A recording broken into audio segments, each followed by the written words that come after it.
this morning, we have a very special treat. Jim Hightower was going to give some opening remarks. Many of you know Jim Hightower. He's a nationally recognized writer, public speaker, and commentator with a mission to fight the establishment on behalf of the common people.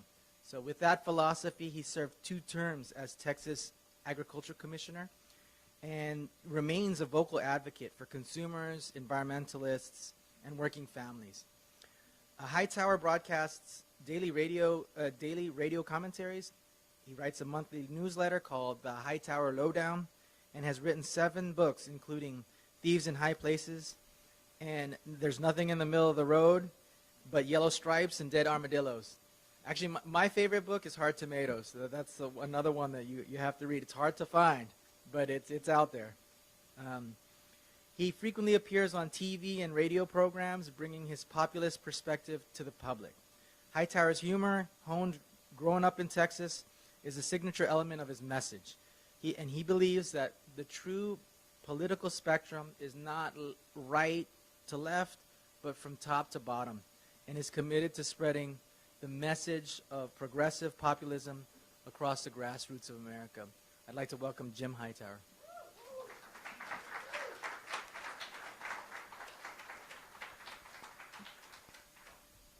Thank you, Alex, and good morning, everyone. Welcome. Thank you for allowing a scruffy Texas populist to come down here to the Valley to join in this combination of Earth Fest, Foodapalooza, and Visionary Food Summit, the first ever, as Alex was saying there, but it is so important what you're doing, just starting this summit, because this is what we should have started a couple of generations back at least, but at least we're getting it started now, so not a moment too soon. And we all go to a lot of conferences, but this is one I actually wanted to go to because it's not just another yakety-yak session, but an effort to finally do something, a do-something gathering to figure out how we might come together as an agricultural community, as a cultural community, as a community of activists, to begin to make a difference in the balance of power in this country. And that's really what food is all about. Eons ago, when I got started in food stuff, Alex mentioned Hard Tomatoes, Hard Times, the first book that Susan DeMarco and I put together. And I was living in Washington, D.C. at the time, and a lot of people, our friends were activists in urban issues and race issues and et cetera, and they would say, well, what are you doing in agriculture? Why are you messing with agriculture? And I said, we're not. We're talking about power. If you can't control your dinner, you're not in control of much. And so let's start with that. And then began to explain how agriculture touches everything. That's the environment, that is race, that is community, that is just any aspect of our society that you want to visit about comes around agriculture.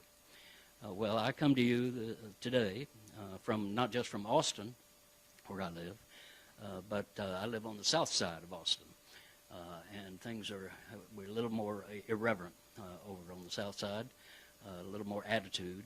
Our unofficial slogan is "We're all here because we're not all there," and I think that's what brings us together here in Rio Grande Valley, University of Texas today, is that the powers that be are not at all there in grasping the fundamental principle of America, which is we're all in this together. That's the idea. Obviously, we not been doing much on that front. The powers that be, they're as confused as goats on AstroTurf when it comes to understanding that concept of shared values, of shared destiny together. And when I say the powers that be, I'm talking about what I call the 6 Bs, the bosses, bankers, billionaires, big shots, bastards, and bullshitters. who think they're the top dogs, and we're just a bunch of fire hydrants out here in the countryside. They're knocking down the middle class, they're holding down the poor, and they're tearing down our fundamental rights as people. Of course, that intentional inequality has long been culturally defining for the Rio Grande Valley, as the plantation owners versus everybody else.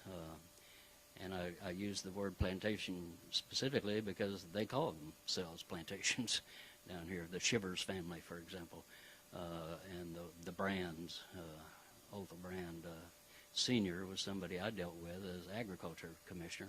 It was not a pretty sight, but had to do it. And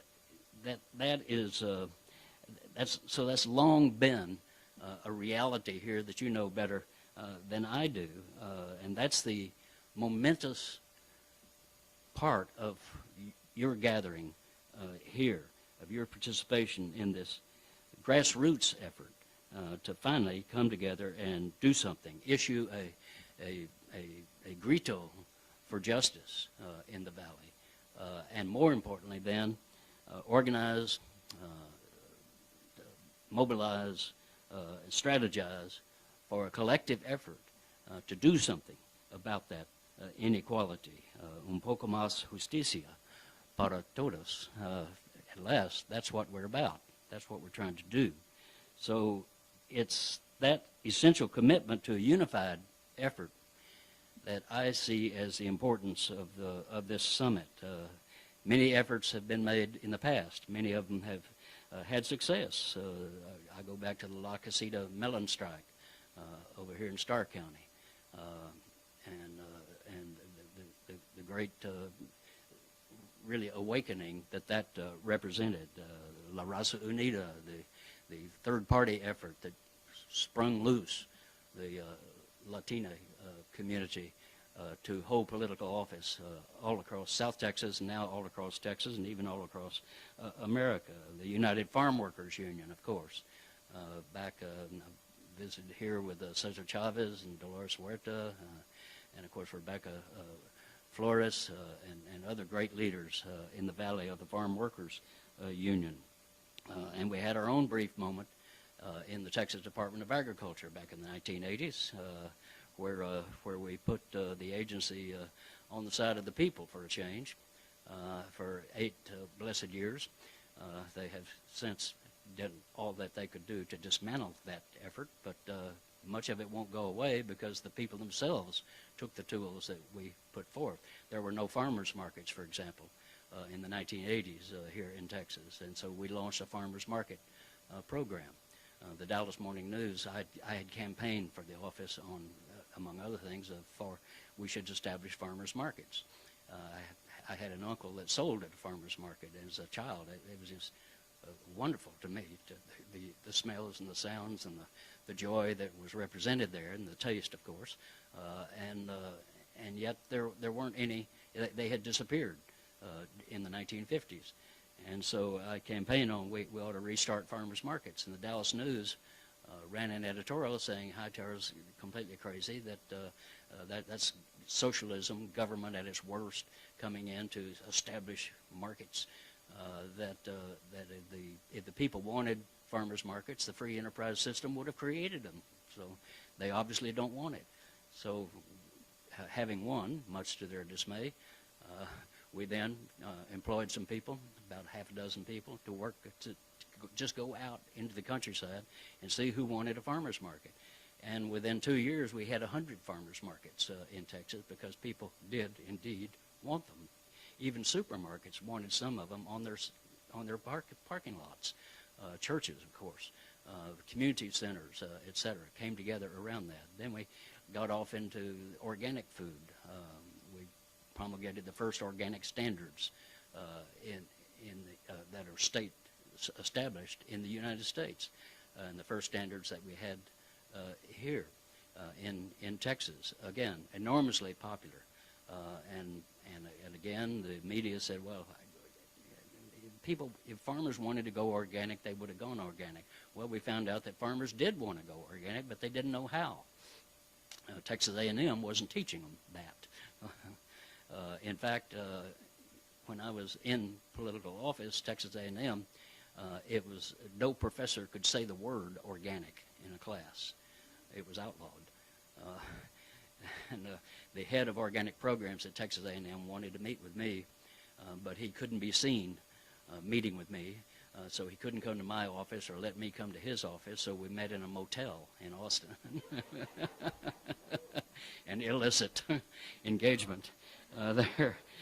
Well, anyway, and the ongoing work that's Alex and his crew are doing here in the Valley. This is consequential work. It is long-term work and is long overdue, and that's why this food summit matters so much. A deliberate effort to unite a diversity of voices and rebuild a food network that works for people, works for food, works for the environment, it works for the community, and these are, Alex mentioned the powers that be. Well, it's the powers that ought to be that really matter, and that's what you're pulling together through this conference, but also in your ongoing work and in all the other social movements that are represented here. Farm workers, the colonialists here in the Valley, family farmers, the environment itself, the very climate that we live in, food crafters, entrepreneurs, small businesses in food, consumers, educators, activists. As Jesse Jackson put it, we might not all have come over on the same boat, but we're in the same boat now. And that's a powerful political reality. And when we actually get together, we can make real change, long-term change. Well, what we are not without is tools of change to do this job. One and foremost, you. You people have the knowledge, you have the instinct, you have the experience and connections to make the difference. As my friend John Dromgoole, who's been a pioneer in the organic landscaping business, puts it, he said, those who say it can't be done should not interrupt those who are doing it. And that would be you. You're out there doing the actual work, and bringing you together is what we have missed in the past. Again, those various movements that I cited made a difference. They helped to get us where we are today, but we've not gone far enough, and we've not gone far enough because we have not built that community of ourselves and begin to work together and relate. We've got other tools. We have the media itself, not the establishment media, but 2 months ago I didn't know what a Substack was, and now I am a Substack. This is the new Thomas Paine Substack, and it gives people a way to come together and communicate instantly, again and again and again, extraordinarily cheaply, which is the key to it. So Ralph Nader has helped me, and Michael Moore and others get going in this area. So this is something that local groups can do as well, and a way for you to also stay connected through your own Substack and communicate, again, instantaneously, but on a regular basis, so you don't have to wait another year to come to a conference. You can do it right from your own offices and homes. And three, we've got elections that are available to us, extraordinarily important elections. Whether you like it or not, you're going to elect an agriculture commissioner again in a couple of years, and we need to begin now to get that person out there and back them, and because it's a big state, it's a hard state to campaign in, but if you win that office, it is extraordinarily wonderful. One, you have a huge budget. I think it's about $50 million a year now. I'm not sure what it is, but you've got. That's why I ran. I looked at offices that I would consider holding, because I didn't want to just hold an office. I wanted to use the office to do something, and the ag department turned out to be the best one. I had enormous tools. I was the pesticide regulator of the state. We could deal with water issues. The the state was beginning to develop a state water plan. And I said to the lieutenant governor at the time, well, what's your plan for agriculture? And he said, agriculture? And I said, yes, 2/3 of the water in Texas is used in agriculture. So if you're going to have a state plan, you better have something to do with agriculture. And they didn't do a very good job of that. But then, you know, I had 600 employees, 13 district offices all over the state, had a state airplane zooming around, and a voice, a forum. And we could put that to work, and we could bring people in who had not been a part of state government, and particularly people who have been excluded by that government, African American, Latino Americans, Asian Americans were just beginning to become a major force in the state. Now they are a huge force. The diversity of this state is amazing. In Houston, they have 160 languages taught in the public schools. So we're no longer just Bubba and crowd. We're a very diverse state, and we can reflect that in the policies of the state if we become the policy makers. Instead of just appealing to policymakers, be the policymakers. And it is a joy to do that, I can tell you. It is also a pain to do that because they come back at you. When we promulgated our first pesticide regulations, the first in the state of real effect, Otha Brand led the charge against that. One of my staff members came in and said, well, the odds are against us in getting this done. I said, some of the evens are against us too. This is not an easy fight, you know. But we made it. We won. And then they came and tried to take it away. They had a hearing in the Texas legislature to take the pesticide authority away from the Ag Department and to make the Ag Commissioner appointed by the governor rather than elected. So they held a hearing in a room no bigger than this, but they had to move it to the House chamber, the largest room in the state capitol complex, because my leadoff witness was Willie Nelson. My second witness was Barbara Jordan, and my third witness was the chairwoman of the Dallas Republican Women's Organization, because they don't want their babies eating pesticides either. So the point being that we brought the outside in, and that's the only way you can win the big fights against money. Money controls the capital, but if you bring the outside in, then you can control the money. And that's my basic message to you today, is we have to take advantage of this. And then we have forums too. We have a farm bill being written right now in Washington, D.C. And it's the same old commodity groups and the same old Farm Bureau crowd that are dominating that. But there's new activism too, with new people taking part. Obviously, we have a new agriculture department too, so a new attitude toward it. But we have the ability now to bring in the Union of Concerned Scientists, for example, the whole farm worker community all across the country to come into those deliberations. And we have the possibility of bringing that large community I'm talking about to bear on that bill. I think we will make some progress this time. We won't get to where we need to go, but we will use this to build the momentum for then the next farm bill, which will be 5 years down the road. So we've got a potential to make the difference. And by the way, it should not be a farm bill; it should be a food systems bill. You know, farming is not enough. And when they say farm in the farm bill, they're talking about agribusiness corporations primarily. They're the ones who get the money. So that's what has to change. And so as you're showing, we can't wait on the politicians and the corporations to do this work for us. They're the ones doing it to us, actually. And so we've got to confront them. And that's a part of what a food system movement has to be. You can't just be for farm workers. You can't just be for the environment. You can't be for consumers or for farmers. You got to be willing to be against the powers that are running roughshod over those powers that ought to be. And so that's basically my message is it is up to us, and this gathering right here is a start of that movement in Texas, and if we can do it here, then we can do it everywhere. I think of this effort that Alex is making and that all of you are making in your individual groups in terms of a little hardware store near my home in Austin called Harold's Hardware. It's not a big box thing. It's just a little hardware operation. It's a wonderful place.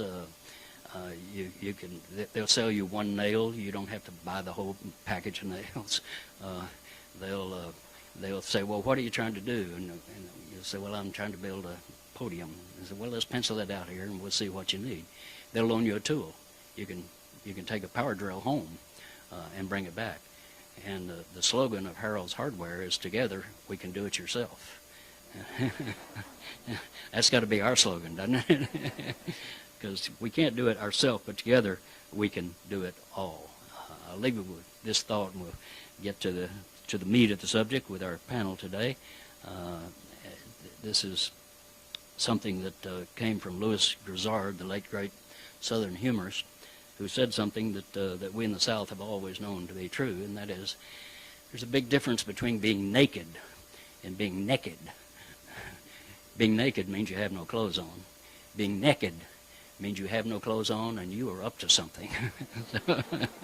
So we got to get naked together. That's what I'm saying. Thank you very much. I'm glad to be with you this morning and for your panel. Yeah.